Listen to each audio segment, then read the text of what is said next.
Salut! Alors aujourd'hui on se retrouve pour l'achat manga du mois de juillet composé de pas mal de mangas provenant de la Japan Expo 2019 bien sûr. Alors oui je sais, en ce moment je suis pas très productif sur ma chaîne YouTube ou même en ce qui concerne mon feed Instagram, les dessins, tout ce que tu veux. Mais c'est parce que déjà de 1, c'est les vacances et qui dit vacances dit pénitence. Pas du tout, mais ça rime c'est l'essentiel. Et 2, bah il fait trop chaud tout simplement, je peux pas tourner dans ces conditions, il fait trop chaud. Déjà que de base, j'aime pas l'été, mais si en plus tu commences à avoir des vagues de canicule toutes les 2 semaines, ça va pas le faire là. Donc si vous voulez plus de vidéos de ma part en été, bah sauvez la planète tout simplement, hein. Allez refermer la couche d'ozone, et peut-être qu'à ce moment-là, il y aura plus de vidéos, voilà, oui. Mais attention, c'est pas parce que je tournais pas de vidéos que je ne réfléchissais pas à des vidéos YouTube ou des concepts futurs sur ma chaîne, bref, j'ai quelques vidéos de prévues, mais bon, faut les tourner, les monter, bref, tu connais la chanson, voilà. Alors comme je vous l'ai dit, ce mois-ci, il y a pas mal d'achats qui proviennent de la Japan Expo. Par contre, j'ai un seum monstre. Non, parce que je suis allé à la Japan Expo jeudi, voilà, tranquillement, c'était cool, je suis rentré chez moi tranquillement. Et là, je vais sur les réseaux sociaux et je vois quoi? Que les tomes 23 à 26 de Kingdom étaient dispo à la Japan Expo.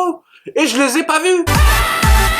Je suis passé à côté du stand de Meian comme ça sans les voir alors qu'ils étaient là, ils m'attendaient sur le stand. Viens m'acheter, je suis là. Bref, on va pas faire une intro de 3 minutes non plus, donc commençons tout de suite.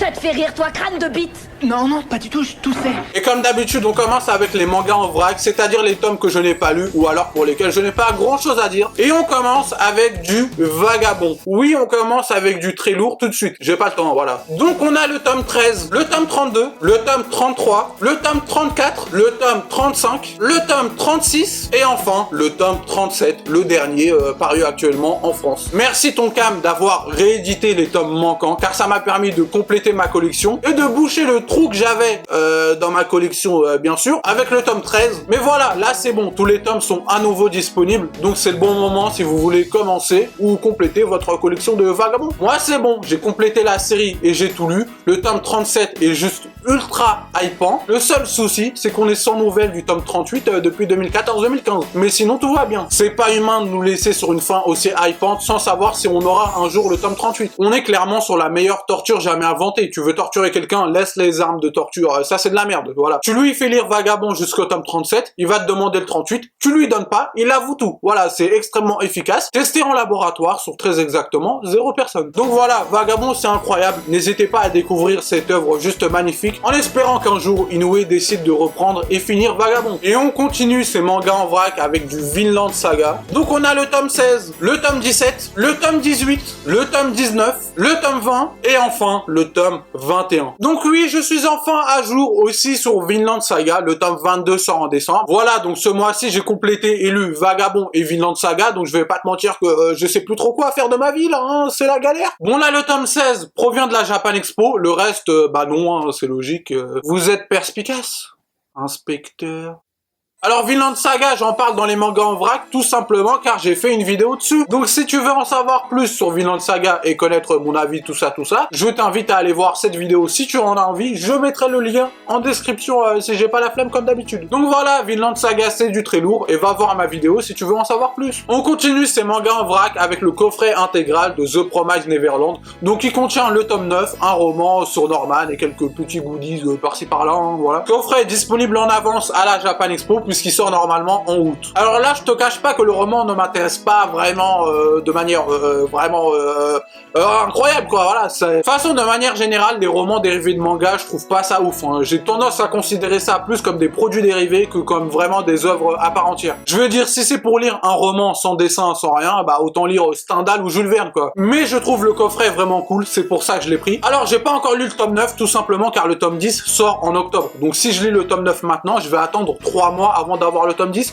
et c'est beaucoup trop long. Donc je préfère attendre au moins août ou septembre ou même attendre jusqu'à octobre pour lire le tome 9 et 10 à la suite. Donc voilà, si vous avez pas eu le coffret, pas de panique, il sort en août. On continue avec le tome 7 de Dr Stone, acheté à la Japan Expo également. Alors ce tome 7, je l'ai trouvé moins bon que les précédents, surtout plus ennuyeux. car c'est un tome full création, recherche de minéraux et invention. Alors c'est intéressant, c'est pas le souci, mais quand t'as un tome rempli que de ça devient vite redondant. Après, dans ce tome, on est dans les préparatifs de la bataille contre Tsukasa l'antagoniste, donc c'est normal que ce soit un peu plus lent, et nul doute que les tomes suivants vont redevenir extrêmement bons, quoi. Voilà, c'est juste que ce tome 7, je l'ai trouvé un peu moins bon et ennuyeux, mais c'est pas une catastrophe non plus. On continue avec le tome 21 de Prison School. Prison School est un manga que j'aime beaucoup, car comme je l'ai déjà dit, pour moi, penser que Prison School n'est qu'un simple ecchi de bas étage, c'est rater le côté génial de l'œuvre. Pour moi, il y a un vrai côté dénonciation des clichés shonen neketsu de base, un peu à la One Punch Man. Vous l'entendez comme moi, vous l'entendez? One Punch Man. Pour moi, il y a un vrai côté dénonciation des clichés shonen neketsu de base, un peu à la One Punch Man. Tous les codes sont là, toute la mise en scène est là, mais tout ça est utilisé dans des exemples totalement pathétiques. Et tout ça est fait dans un premier degré, mais alors total, ce qui rend les choses encore plus absurdes. Absolument tous les personnages se prennent au sérieux. Je veux dire, à un moment, t'as un débat qui se veut ultra épique dans la mise en scène et avec des personnages qui se prennent totalement au sérieux, entre le proviseur et Kiyoshi. Tout ça pour savoir s'ils préfèrent le cul ou les seins. Oui, on est à ce niveau-là de beaufry, oui, mais c'est pour te dire que dans la mise en scène et dans les dialogues, le comportement, etc., t'as l'impression qu'ils sont en train de débattre de l'avenir du monde, tu vois, t'as l'impression qu'ils sont en train de débattre de comment sauver la planète, de la troisième guerre mondiale, j'en sais rien, t'as l'impression qu'ils sont en train de débattre d'un truc extrêmement primordial et important pour l'histoire de l'humanité, et non, en fait, ils sont juste en train de débattre de ça. Pareil, l'esprit de sacrifice que tu retrouves dans tous les shonen, bah là aussi, ils vont te le mettre avec la même mise en scène épique, le même sérieux, le même premier degré, en mode je vais le faire. Non, ne le fais pas, c'est à moi de le faire. Non, c'est à moi de le faire. Non, ne le fais pas, tu vas jamais t'en remettre. Écoute, c'est ma responsabilité, je dois le faire. On trouvera une autre solution, mais ne le fais pas, je te dis. Adieu. Mais c'est pour savoir qui va péter en classe. Oui, c'est génial, oui, c'est ce que je te dis depuis le début. Donc voilà, Prison School, j'adore, même s'il faut bien avouer que l'arc sport en cours est un peu trop loin à mon goût. Et il est pas prêt de s'arrêter, mais Prison School, c'est cool. Ouais, je viens de le trouver, voilà, mais l'inspiration, tu contrôles pas, voilà, ça sort comme ça. Fini ces mangas en vrac avec le tome 4 de My Home Hero. Tome assez intéressant. Et en fait, le truc avec My Home Hero, c'est que même si l'histoire me transcende pas forcément, je continuerai à acheter les tomes juste pour découvrir la fin. Je suis tellement curieux de découvrir la fin qu'ont prévu les auteurs, que même si l'histoire devient nulle, je continuerai à acheter les tomes juste pour la fin. Bon, sauf si l'histoire fait 82 tomes, évidemment, mais à mon avis, ça dépassera pas les 15 tomes. Ce genre de scénario est tellement spécial que tu sais pas du tout comment va finir le héros, surtout qu'il y a aussi un dilemme moral derrière. Parce que si le héros finit en prison ou tué par des yakuza, ce serait une fin assez peu satisfaisante. Mais en même temps, si le héros s'en sort de manière totalement indemne, je veux dire, il a quand même tué quelqu'un, donc il y a un dilemme moral qui s'installe. C'est pour ça que malgré les quelques défauts que je lui trouve, je suis ultra curieux de découvrir la fin qu'ont choisi les auteurs. Donc voilà, My Home Hero, c'est intéressant, voilà, ça m'a pas transcendé, mais je veux découvrir la fin, c'est tout. Voilà, c'en est fini de ces mangas en vrac. Ça te fait rire, toi, crâne de bite? Et on attaque directement avec l'édition Star, qui n'a rien d'une star de Slam Dunk. Donc nous avons le tome 3 et le tome 4. Non mais voilà, Slam Dunk, si vous regardez mes vidéos, vous connaissez mon avis. Pour moi, c'est un incontournable à lire.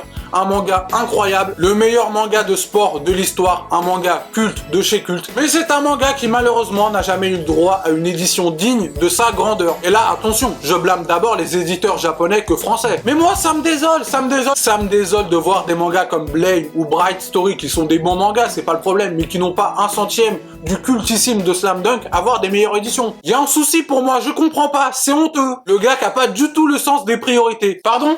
Il y a un trou dans la couche d'ozone, on va tous mourir? Rien à foutre, rien à foutre. Mais par contre, cette nouvelle édition de Slam Dunk là, mais alors... Non mais je veux bien qu'en France, le manga soit assez de niche. Que ça se vende pas comme Naruto, One Piece ou tout ce que tu veux, oui. Mais le meilleur moyen pour que des gens qui ne connaissent pas l'œuvre s'y intéressent, c'est de faire une belle édition. C'est la base. Moi, le nombre de mangas que je connaissais pas ou qui m'intéressaient pas, mais qui grâce à une nouvelle belle édition m'ont intéressé, il y en a plein. Rien que Bright Story par exemple, dans son édition classique, jamais je m'y intéresse. Mais là, grâce à la nouvelle édition qu'a sorti Kiun, que je trouve vraiment belle et efficace, bah c'est un manga qui m'intéresse, voilà, c'est aussi simple que ça. Bref, petit point positif quand même, parce que même au fond du trou, il y a toujours moyen de trouver une araignée, elle te mord, tu deviens Spider-Man et tu sors du trou grâce à tes toiles, ou tu meurs à cause du venin. C'est toi et ta chance. J'aime bien ce découpage des tomes en arc narratif qui passe de 31 tomes à 20 tomes. Déjà 20 tomes c'est un chiffre rond, c'est beau, c'est carré. Et en plus ça nous permet de bien séparer les différents arcs narratifs. Ce que je trouve dommage c'est que pour moi cette édition avait vraiment du potentiel. Déjà comme je t'ai dit j'aime bien ce découpage en arc narratif de 20 tomes. Et en plus j'adore les nouvelles couvertures d'Inoue que je trouve juste sublime. Il suffisait juste de faire des tomes en plus grand format, de mettre quelques pages couleurs, de refaire une nouvelle traduction et de mettre une plus belle fresque un peu plus colorée et on serait sur une magnifique édition 10 sur 10. Là, on aurait vraiment eu quelque chose d'incroyable à la hauteur de Slam Dunk, c'est tout. Donc voilà, pour moi c'est dommage, mais au final, on va pas en parler 100 ans, mais ça reste Slam Dunk, donc je vous invite à découvrir les tomes, à lire Slam Dunk parce que c'est juste incroyable. Est-ce que vous avez bien compris que c'était culte? Non, parce que je pense pas l'avoir assez répété en fait. Ça te fait rire, toi, crâne de bite? Et puisqu'on est sur du Slam Dunk, on continue avec du Slam Dunk. Donc j'ai du tome 1 à 21, mais ils sont rangés, j'ai la flemme de les sortir. Je vous mettrai une photo, voilà, vous verrez. Le truc avec Slam Dunk, comme je vous ai déjà dit dans une autre vidéo, c'est que j'avais déjà eu l'occasion de les lire quand j'étais petit. Donc j'avais jamais priorisé le fait de les avoir dans ma Mangatech. C'est pour ça que j'avais jamais eu la première édition. Et je me suis dit qu'il était temps de remédier à cette ineptie. Comment ça? En me procurant la première édition de Slam Dunk. Donc là, j'ai du tome 1 à 21. Je devrais avoir l'intégrale assez rapidement, j'espère. Et voilà, ça me permettra de relire Slam Dunk assez rapidement parce que je compte pas attendre 3 ans pour relire Slam Dunk. Clairement, il en est hors de question. Non, je compte relire l'intégrale assez rapidement pour vous faire une vidéo dédiée à Slam Dunk. C'est en projet, j'y travaille. Faut que je relise tout jusqu'à la fin. Après, bien entendu, c'est pas pour autant que j'arrête d'acheter la nouvelle édition de Slam Dunk. J'ai envie d'avoir toutes les éditions de Slam Dunk publiées en France. Donc, je continue à collectionner l'édition Star, mais en même temps, j'ai besoin d'avoir la première édition, que je trouve vraiment jolie, et au moins, t'as les mots de l'auteur à l'intérieur. Ça, c'est un plus aussi.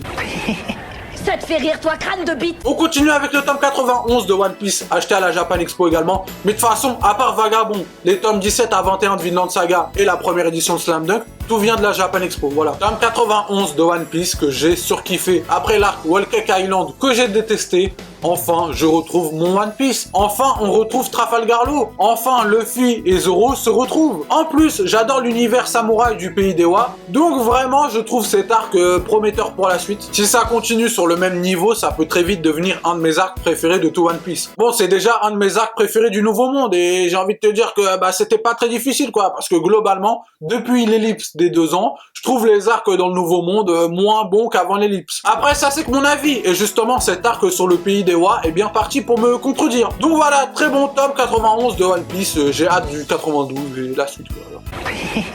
Ça te fait rire, toi, crâne de bite? On continue avec le tome 1 de Tsugumi Project. Alors, Tsugumi Project, c'est un manga que j'attendais depuis pas mal de temps parce que le synopsis m'intéressait. En fait, j'adore ce genre de scénario post-apocalyptique qui consiste à se rendre sur Terre ou une partie de la Terre des centaines d'années après un quelconque événement. Car je trouve ça vraiment ultra stimulant. Tu t'attends à voir plein de créatures, de tribus et de paysages. C'est plein de mystères et de découvertes quand c'est bien fait, bien sûr. Voilà, ça me fait penser un peu à la série The 100, les 2 premières saisons en tout cas, parce qu'après quand ça part dans un délire d'intelligence artificielle, arrêté. Ou même le film After Earth avec Will Smith et son fils là, bon le film est éclaté au sol mais le scénario de base est vraiment intéressant. Voilà, tu te rends sur Terre des centaines d'années plus tard pour constater l'état de la Terre et découvrir des choses. Pour tout vous dire, il y a quelques années j'avais un scénario similaire pour un projet de manga, j'avais même déjà commencé à faire le storyboard. C'était un groupe de jeunes qui vivaient sur une planète artificielle et qui se rendaient sur Terre des centaines d'années plus tard pour constater l'état de la Terre, enfin bref. Mais la différence avec tout ça, c'est que dans Tsugumi Project, ils ne se rendent pas sur Terre mais sur une partie de la Terre, le Japon. En fait, t'as juste le Japon qui a été détruit par les autres pays car il possédait une arme super dangereuse. Et des années plus tard, t'as un groupe de personnes qui décident de se rendre au Japon pour trouver cette arme, quoi, tout simplement. Bon, le synopsis, c'est une chose, mais le développement de l'histoire et la mise en scène en est une autre.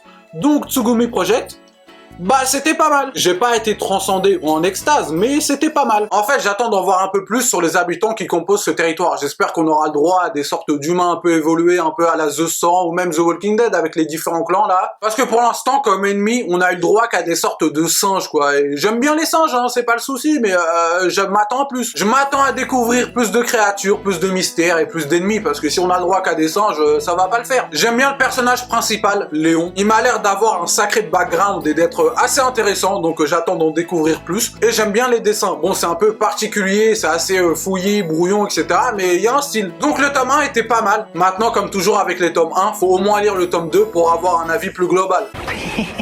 Ça te fait rire, toi, crâne de bite? Et on finit avec le tome 1 de La Voix du Tablier. J'ai bien aimé, c'était cool. C'est un ancien Yakuza qui décide de devenir homme au foyer, et donc t'as le droit à toute une succession de sketchs sur ça. Tout l'humour repose sur le contraste et le quiproquo entre son passé de Yakuza et l'homme au foyer qu'il est aujourd'hui. À chaque fois, t'as l'impression qu'il va faire un truc de ouf d'un air menaçant, mais non, la page suivante, il fait une activité de ménagère, tout ce qu'il y a de plus normal. À un moment, il sort un couteau d'un air menaçant, t'as l'impression qu'il va planter quelqu'un, mais non, la page suivante, il cuisine tout tranquillement. Après tout Tout ça c'est drôle, le tome 1, mais tu peux pas faire 10 tomes avec le même ressort comique. Donc à voir ce que va donner le tome 2, comme d'habitude, mais ce tome 1 était vraiment cool, détente, divertissant. Voilà, c'en est fini des achats manga du mois de juillet, composé de pas mal de mangas provenant de la Japan Expo 2019. Si t'as aimé cette vidéo, n'hésite pas à t'abonner, liker et commenter, mais tu fais comme tu veux, comme d'habitude. Bonne journée, bonne soirée, bonne vie, adios.